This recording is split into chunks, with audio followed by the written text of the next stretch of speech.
monsters are pitiless predators, merciless murderers. They're a force of nature that you don't want to encounter. In a bug battle, there is no such thing as gracious in defeat. The way that they end is always messy. The next bug you greet could be a great meal or the Grim Reaper.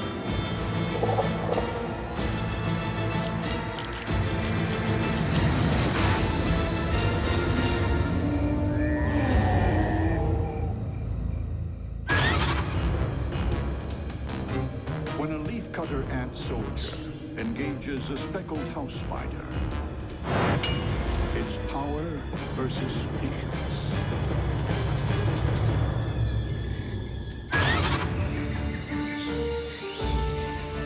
In the depths of an equatorial jungle, a million-strong colony of leafcutter ants is busy farming the rainforest. Each worker focused on the production of fungus.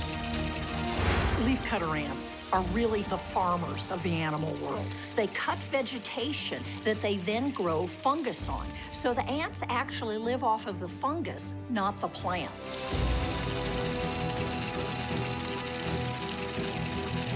They might be peaceful, but you aggravate these agrarian ants at your peril.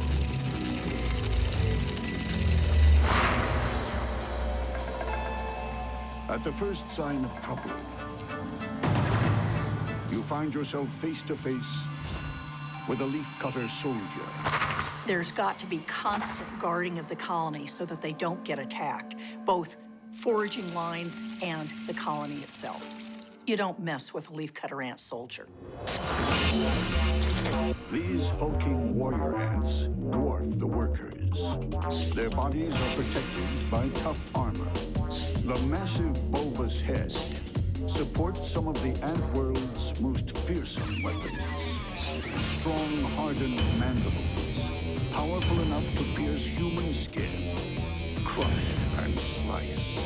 Look at those mandibles. They really act like chainsaws.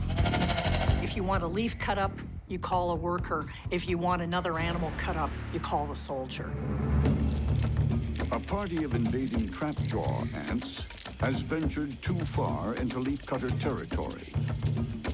Workers alert the troops. Leafcutter ants make a surprising diversity of sounds and vibrations that they use to communicate among themselves by rubbing various body parts together. Dispatched to deal with the interlopers, the leafcutter soldier launches a withering attack.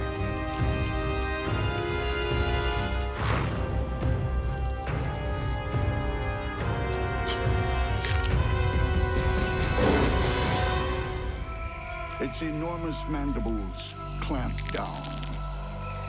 Although the soldier is wiggling its abdomen around, it doesn't have formic acid, it doesn't have a sting. However, its mandibles are so strong that it's literally able to take control of the situation. Ordinarily, trapjaws are ferocious fighters, but against the soldiers, they don't stand a chance.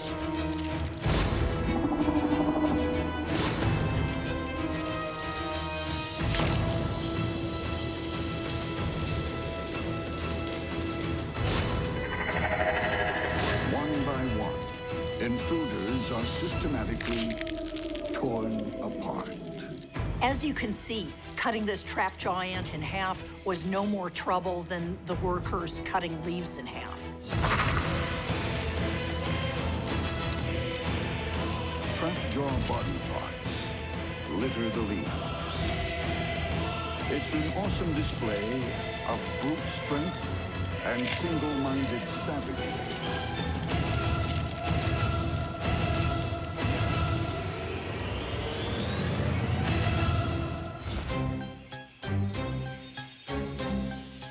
But not every fighter in this neck of the woods relies on size and raw power. Small and delicate, The speckled house spider seems like an unlikely serial killer. You might think that something called a house spider isn't up to the task of surviving in a forest full of dangerous creatures. But let me tell you, this spider is more than capable of surviving encounters that would send others home in tears. This relative of the black widow and redback is built for life on the web. Her long, spindly legs are agile enough to navigate her silken web like a tightrope walker.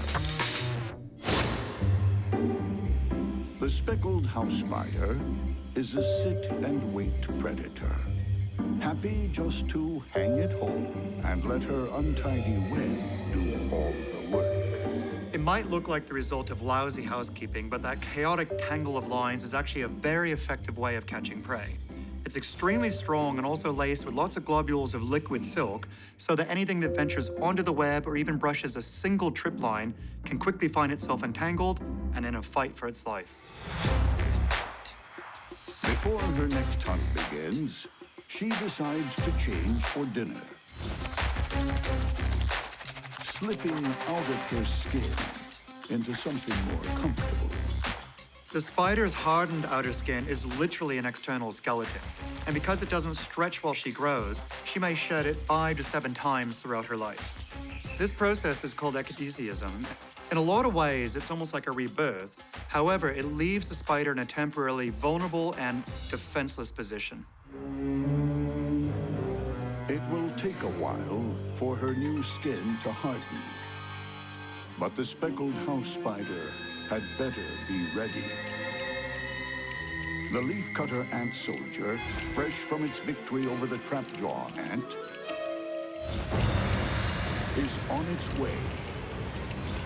What happens when the mighty warrior and the silky assassin get caught in a web of intrigue? Granted, she's probably not going to be in a hurry to get too close, but if he stumbles onto her web, he's going to be in for a rude shock.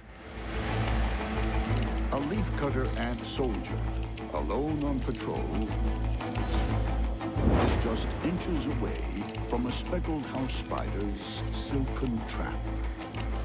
One false step, and there will be war. The leafcutter ant soldier has size and strength, with powerful mandibles to cut and crush. The speckled house spider uses silk and venom to overcome the enemy. Which strategy will prevail? The leafcutter soldier suddenly finds itself in a sticky situation. We already know that this soldier can cut an opponent in two. But when she's gotten caught in this web, she's really on shaky ground. The speckled house spider doesn't move. With an intruder this large and dangerous, she's happy to play the waiting game. The ant tries to chew through its bonds, but succeeds only in becoming more entangled. Finally, choosing her moment, the spider descends and starts throwing thread. Whatever she does, the house spider must avoid those jaws. Just one snip could open her up like a bursting water balloon.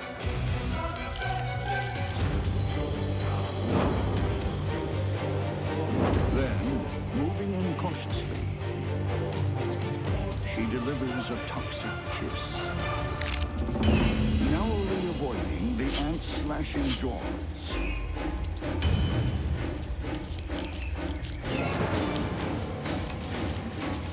But this battle isn't over. Prey this large will need more than one dose.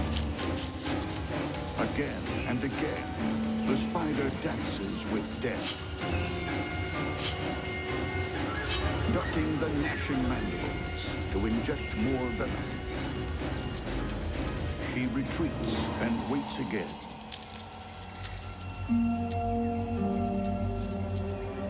Killing time while her potent chemical cocktail finishes off this soldier of misfortune.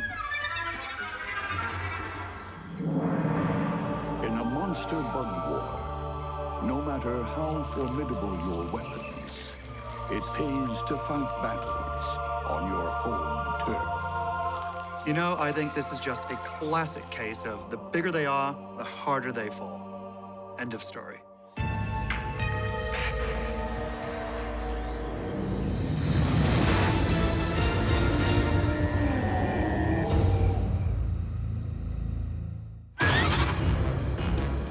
When two jumping spiders go head-to-head, it's a case of look before you leap.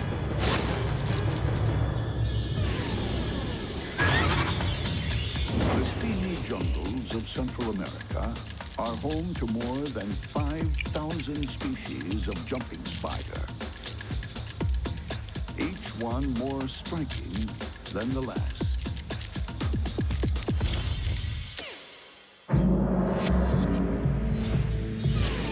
The yellow jumping spider might not be quite as colorful as some of her cousins, but she makes up for it with street smarts. They've got relatively simple brains, but they're clearly using these brains in really complicated ways to remember where things are and make quite complicated decisions about how to attack their prey. The huge comic book eyes are constantly peeled for prey they can see 40 body lengths away.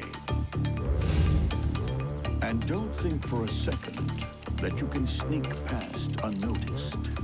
She really does have eyes in the back of her head. A total of 8 orbs ring the head, providing a wide-angled world view. The smaller eyes focus on movement, so they detect something moving in front of them. It's the big anterior median eyes that provide the crucial information for where and when to attack. Those extraordinary orbs sense color, contrast, even ultraviolet light. Just what you need when pinpointing prey and launching long-range attacks. Death comes swiftly. Fast-acting venom paralyzes the victim almost instantly. But what happens when she encounters an enemy who possesses the same skills?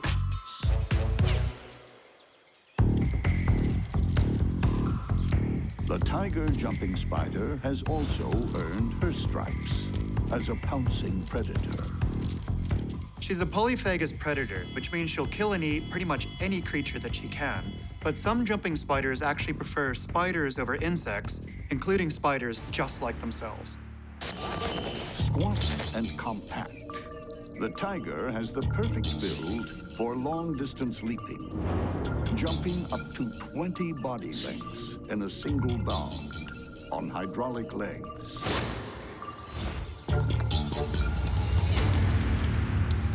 Now that's deadly accuracy, a direct hit. You could almost hear her making the calculations for the trajectory of that jump. And she took her time to make sure she got it right. Brava. But the kill might not be quite so easy when the tiger jumping spider runs into her yellow counterpart. You might as well just flip a coin or pick the spider you like the look of most. It's that close a call. They're similar in size and possess identical powers. Which one will get the jump on the other?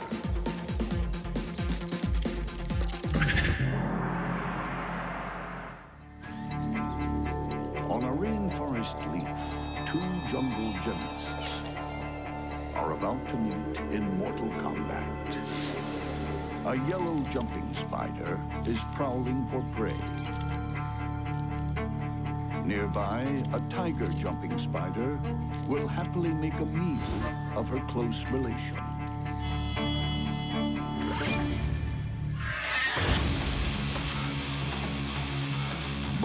have incredible eyesight, extraordinary jumping ability, and potent venom.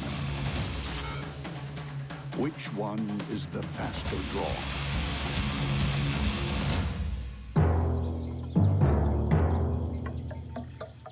The combatants eyeball each other. If spiders could break out in a nervous sweat, they would both be doing it about now, because they can both see and recognize the danger that they're both facing. The yellow jumping spider holds her ground. The tiger blinks first, backing off, but changes her mind.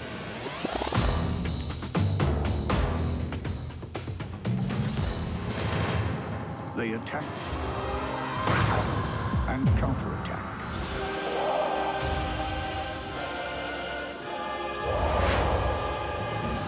It's a standoff. The tiger makes a strategic withdrawal. The yellow jumping spider is on full alert. But the tiger has a new vantage point. It's all about establishing the best angle of attack and getting in an accurate shot first. Like its feline namesake, the tiger pounces.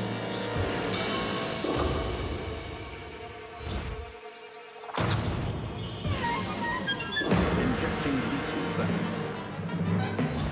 For these spiders, the old saying, "Look before you leap," really sums it all up.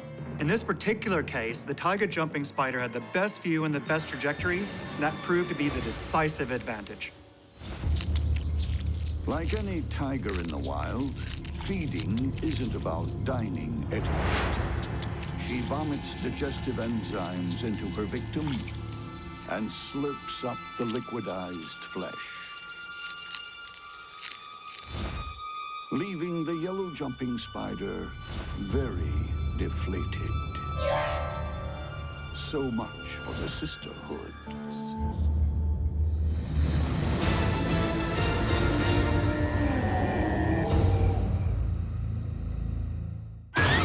When a geophilid centipede grapples with a Costa Rican cellar spider, it's silky skills versus straight-up savagery. The rainforests of Central America are rife with skilled killers. But when it comes to speed and aggression, the geophilid centipede is in a class of its own. If you shrunk a freight train down to just a few inches and gave it 152 legs and a hyperactive and aggressive attitude and a pair of venom claws, you'd end up with a geophilid centipede. The only thing guaranteed to slow this guy down is death. Swift and sure-footed, as flexible as a yoga master, this restless hunter can handle not just rough terrain, but in some cases, no terrain, flowing across crevices like its own rope bridge on 76 pairs of legs. Each body segment is protected top and bottom by armored plates. At the rear, a pair of anal legs mimics the centipede's antennae, so predators aren't sure which is the dangerous end. When it tracks down prey, those legs become multiple weapons of war.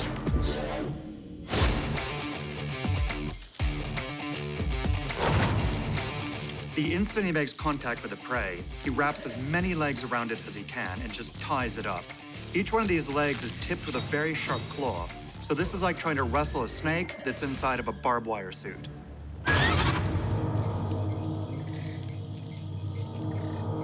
With the victim pinned, the centipede puts its venom claws to work,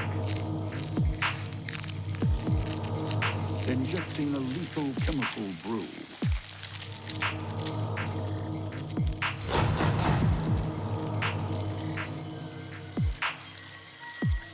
Most centipede venoms contain a chemical called 5-hydroxytryptamine, which is the neurotransmitter that we call serotonin.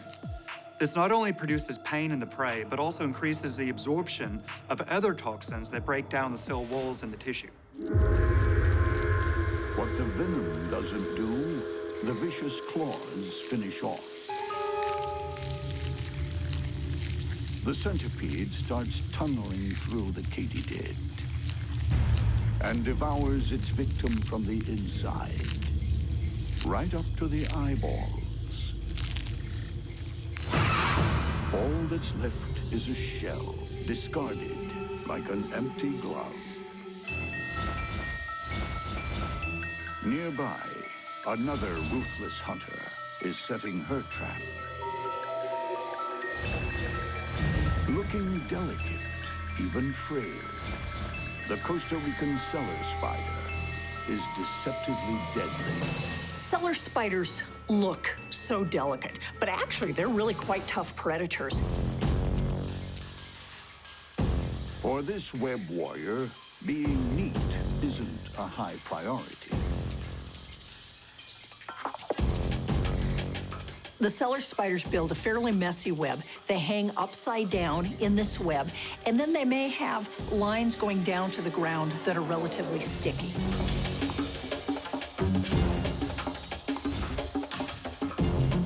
When a bug blunders into her gossamer curtain, those extra long, thin legs start throwing silk thread in a rapid-fire frenzy of wrapping. When the cellar spider wraps its prey, it isn't putting out big swaths of silk the way some of the other spiders do. They're essentially just putting out a single line, but they do it extraordinarily fast, and so they can really wrap up and do it fast. But the female cellar spider is about to receive another visitor. The geophilid centipede is on its way. What happens when the silk stalker is struck by a runaway train? Anyone who thinks cellar spiders are harmless doesn't know they're spiders. The centipede could be hog-tied in an instant, and then the only way he could break free would be brute force.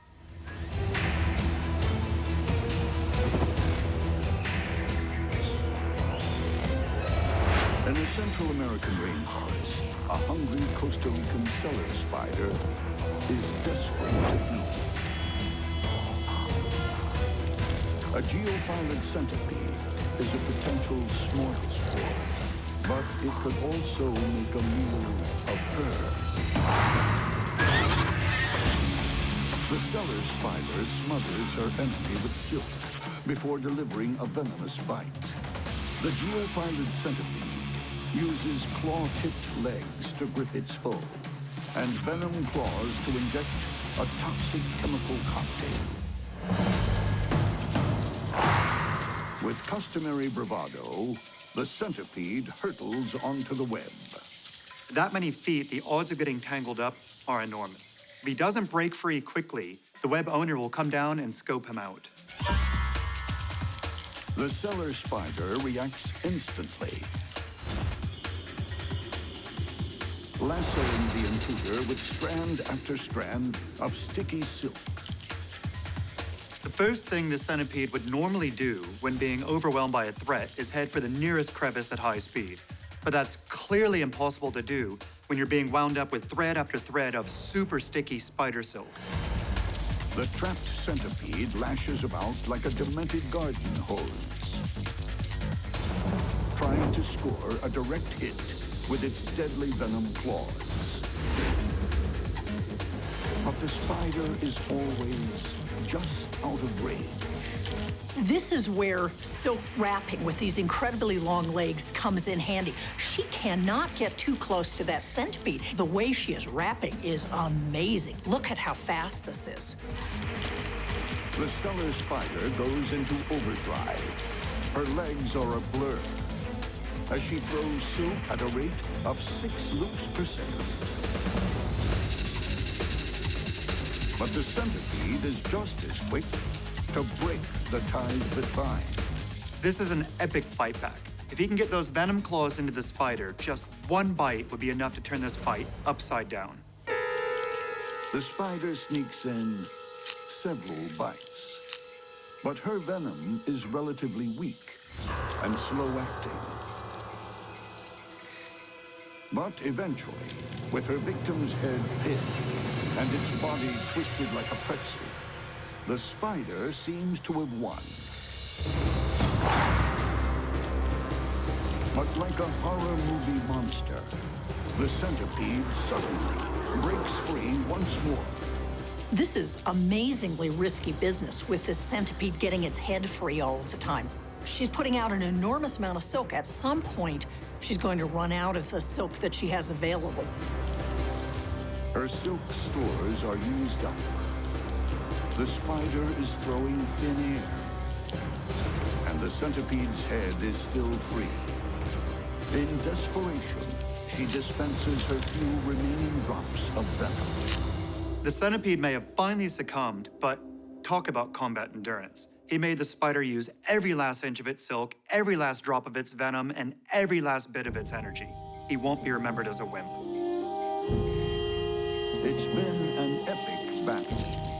Now, the epic feast. The cellar spider spews digestive juices into the centipede's body and sucks up the liquefied flesh. Okay, I know it's dead, but I wouldn't be surprised to see this centipede spring back into action one last time.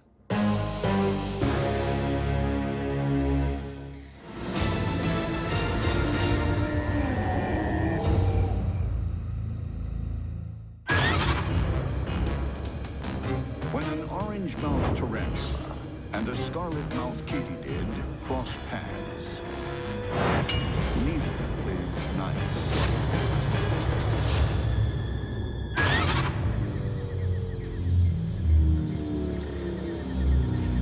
With her velvet coat and fancy gloves, the tree-dwelling orange-mouthed tarantula is no stranger to the high life. But despite being an uptown girl, she has a low-down mean streak. They're absolutely voracious predators. These guys are taking down frogs and lizards with no problem. Behind her pedipalps, huge fangs, like ice picks, are as brutal as any in the spider world. At the tips of her forelegs, dense tufts of hairs form pads known as scopulae, enabling her to scale sheer surfaces with ease. Basically, they're ambush predators. They're sitting still, waiting till something comes close, and then they just zip out and grab it. Put the chelicera into it and just pump their prey full of venom. But the orange-mouthed tarantula isn't the only one looking for easy conquests. The scarlet-mouthed katydid has a ruthless agenda of her own. Delicate legs that can leap or lacerate. And a painted mouth with the power to pulverize. Clearly signal this katydid's murderous intent. She'll eat the flesh of any downed animal. They can be quite savage. Powerful mandibles quickly dismantle this grasshopper, tearing off limbs like petals. She's an expert at locating takeout dinners. Long antennae act like portable radar to help size up her prospects. Muscular legs lined with spines can lash out to puncture prey or skip town completely. She can use them to propel herself into the air in a very athletic manner. One push and she's airborne in a flash. The katydid's powerful legs help her get to the front of the dinner line fast. But when she lands a meeting with the orange-mouthed tarantula, who will get the upper hand and who will lose their head? In the Costa Rican jungle, an orange-mouthed tarantula is a social climber with a serious appetite. Not far away, a scarlet-mouthed katydid boasts more than looks that kill. When these mortal rivals clash, good manners go out the window. The orange-mouthed tarantula's venomous fangs tear victims apart. The scarlet-mouthed katydid fights back with vicious mandibles. Which one will live to see another day? From neighboring branches, the katydid and the tarantula size each other up. The katydid launches, but close up finds itself next to a giant. The katydid tries to escape, but fatally underestimates the tarantula's speed. Monster fangs slam into the katydid's body.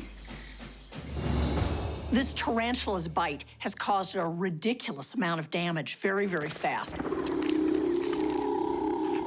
Spiked daggers rake through soft flesh as the katydid kicks impotently.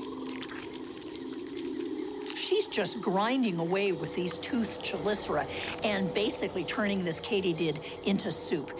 Death by tarantula is not a nice way to go.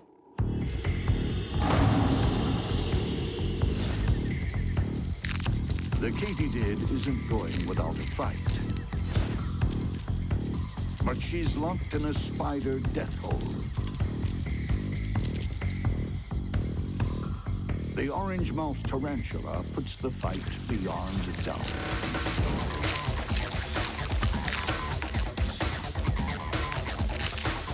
And she gets an unexpected bonus. A side surgery of the katydid's unborn baby. And if that weren't undignified enough,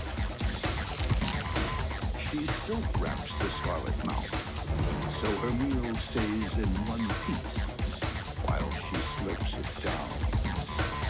Really, who would want to be a bug? Their lives are so full of peril, and the way that they end is always messy. When dinosaur ants take on a trapjaw ant colony, heads will roll. A rainforest log has become a new home to a small colony of dinosaur ants. What they lack in numbers, they make up in attitude and stature. Dinosaur ants are really huge ants. They're some of the biggest ants in the world. They're somewhere between 1 inch to 1.5 inches in size.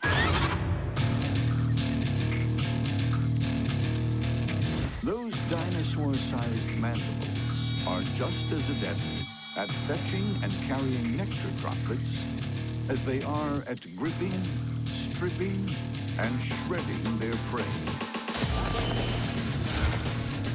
If those mandibles weren't fearsome enough, under the abdomen, a deadly stinger packs a fatal punch.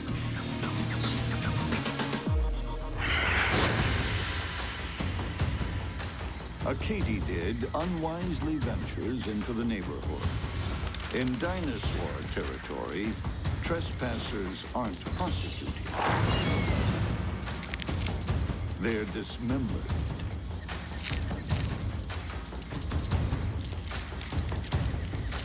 When they capture small prey, they may just grab it with the mandibles, cut it in two, and carry it back to the colony.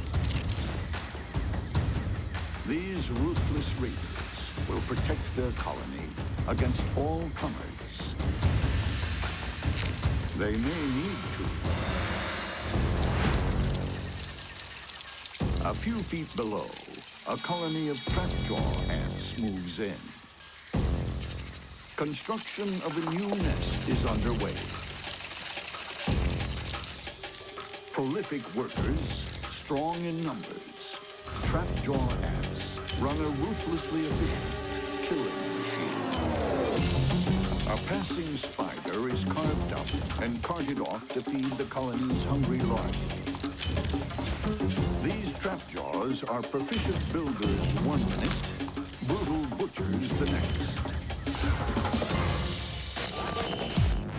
Lightning-quick jaws on a hair trigger spring shut with an acceleration 100,000 times the force of gravity. We're talking fully open to fully closed in 0.13 of a millisecond, which means they're traveling at about 145 miles an hour. They're not the only weapon. Needle-sharp stingers loaded with toxic venom bring down most competitors. The sting is also very deadly, and they can use it over and over again. So they can sting, back off, and keep doing this over and over until the prey or the enemy just kills over dead. The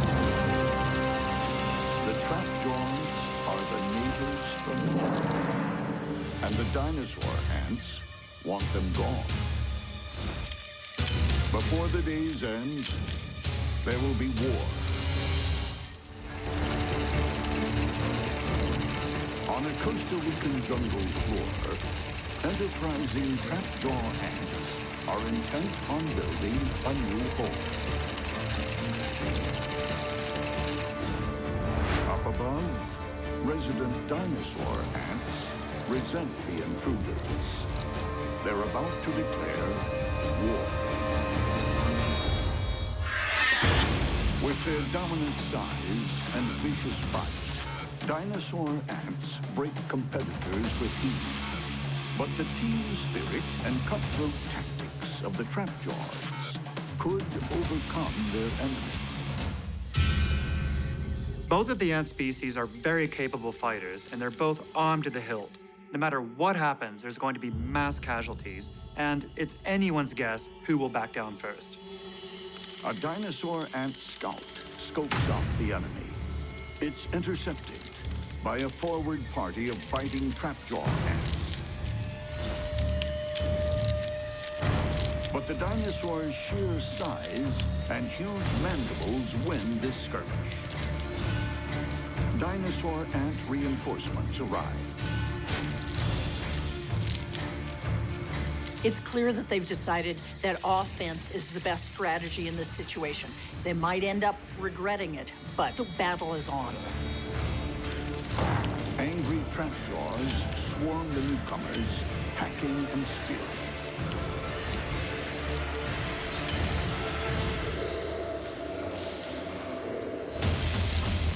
As the meltdown continues, each side attempts to gain the upper hand. But it soon becomes clear the trapjaws have far superior strategies. Every time an ant is killed or injured, a distinct chemical signal goes off. And it seems that the trapjaw ants are better at responding in mass, so that might just tilt the battle in their favor.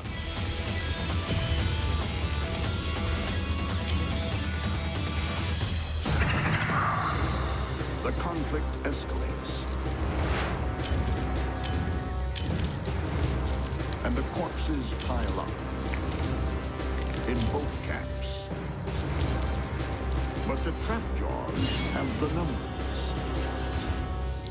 These battles between neighboring colonies can go on for well over half an hour, and usually one group is able to establish dominance over the other, and the losers back off and move away. The dinosaur ants have suffered too many casualties.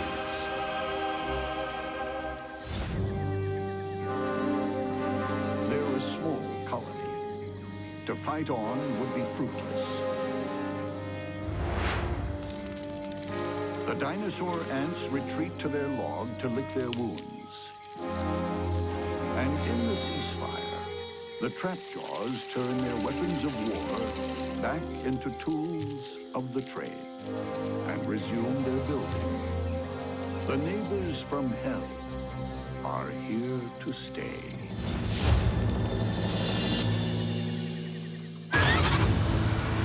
In a monster bug war, The Grim Reaper is never far off. One lapse, and your life could be over. A hasty decision